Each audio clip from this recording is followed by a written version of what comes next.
The court of one of the most powerful dynasties the world has ever known.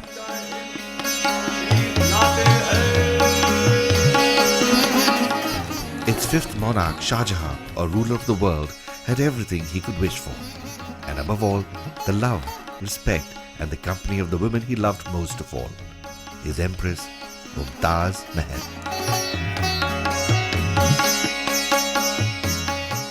The romance of the emperor and his empress was legendary, and together they bore 13 children.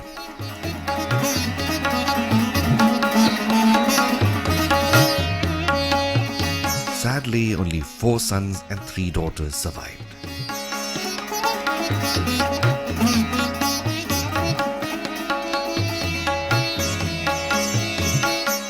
But nothing could dampen their love for each other.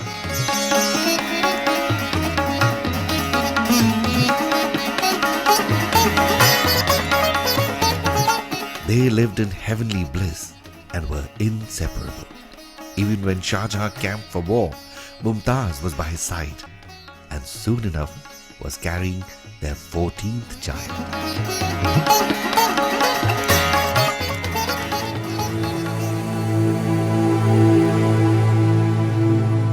But alas, repeated births had weakened the empress to such an extent that despite all the facilities of the times available, nothing could save the mother and her child.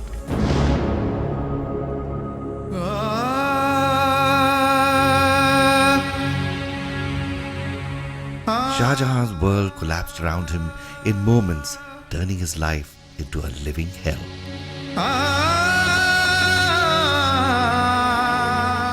After months of mourning, the emperor finally emerged, his body frail and his hair turned white.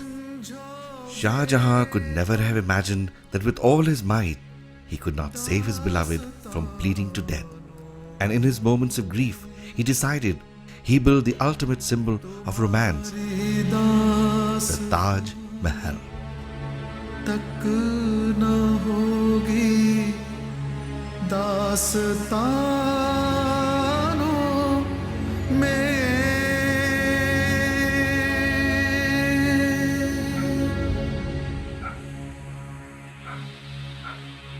What a strange coincidence. My mother too was called Mumtaz, and her relationship with my father was no less intense than Shah Jahan and Mumtaz Mahal. My father came from a poor middle-class family, and when he got married, his worldly possessions were next to nothing. All they had was love for each other, and my father did nothing without first consulting my mother.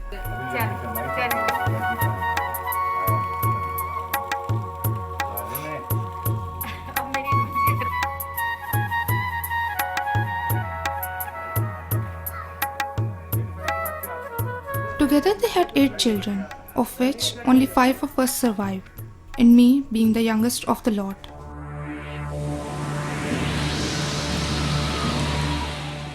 I was only 4 years old when my mother was giving birth to our 8th sibling. In our village we had dais only, and they tried their best, but beyond a certain stage they were clueless what to do.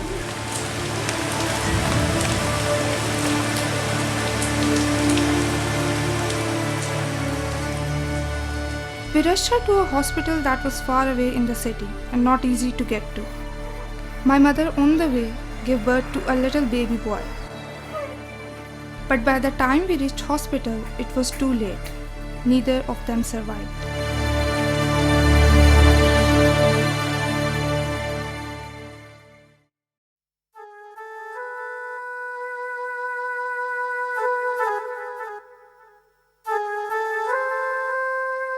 My father did not have the luxury of Shah Jahan to go into mourning.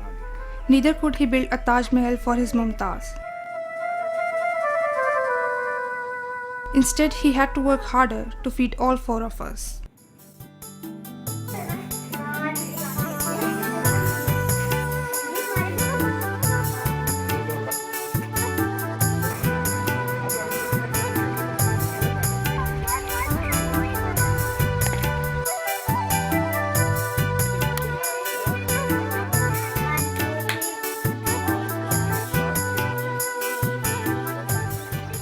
Today we do not have a monument for our mother, but we reap the benefits of a monumental decision. My father created a real wonder in our village. Me, a real living trained lady health worker. The first girl in our family to go to school against stiff oppositions from relatives and the community, and the first lady health worker in our village. हम क्यों ना पेचीदगी ना ही होने दें। और देखा यह गया है कि इन खवातीन जिनमें ज़्यादा खून का अखराज या हाई ब्लड प्रेशर या देर से पैदाइश होना उन औरतों में है जिनमें बार बार हमल ठहरता है।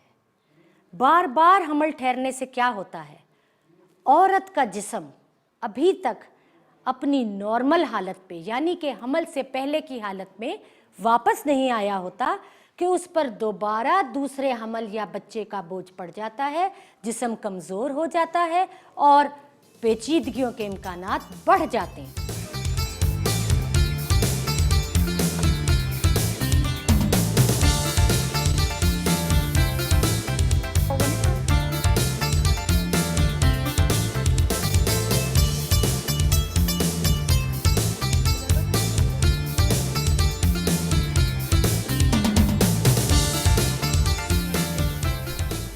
ख़ानदानी मनसूबाबंदी का मतलब हरगिज़ ये नहीं है कि आप बच्चे ही पैदा ना करें, बल्कि इसका मतलब ये है कि बच्चों की तादाद और वलादत का फ़ैसला मियाँ बीवी बाहमी मशवरे से माँ और पहले बच्चे की सेहत और अपने हालात को देख कर करें।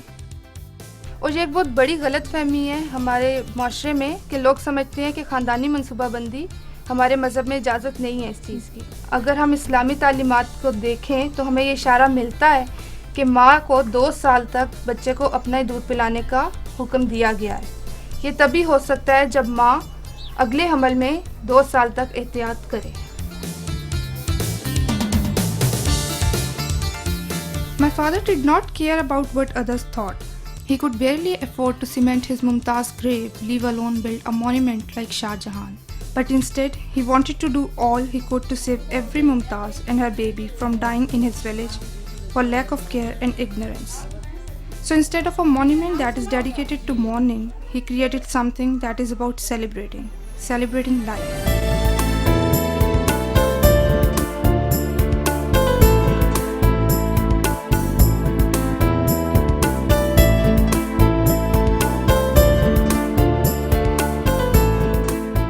Perhaps if Shah Jahan had some knowledge of the physical condition of the mother of his 13 children, Mumtaz Mahal's story may have ended differently. We should consider ourselves luckier and far more richer than a monarch. For today, we have the treasures of research, training, choices, and the knowledge that empowers us to exercise and believe that family planning saves lives.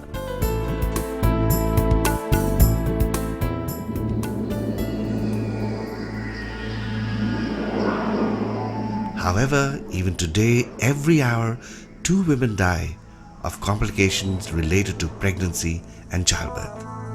Family planning alone can save at least 1/3 of these dying mothers. There is a dire need to strengthen family planning program, making it a national priority.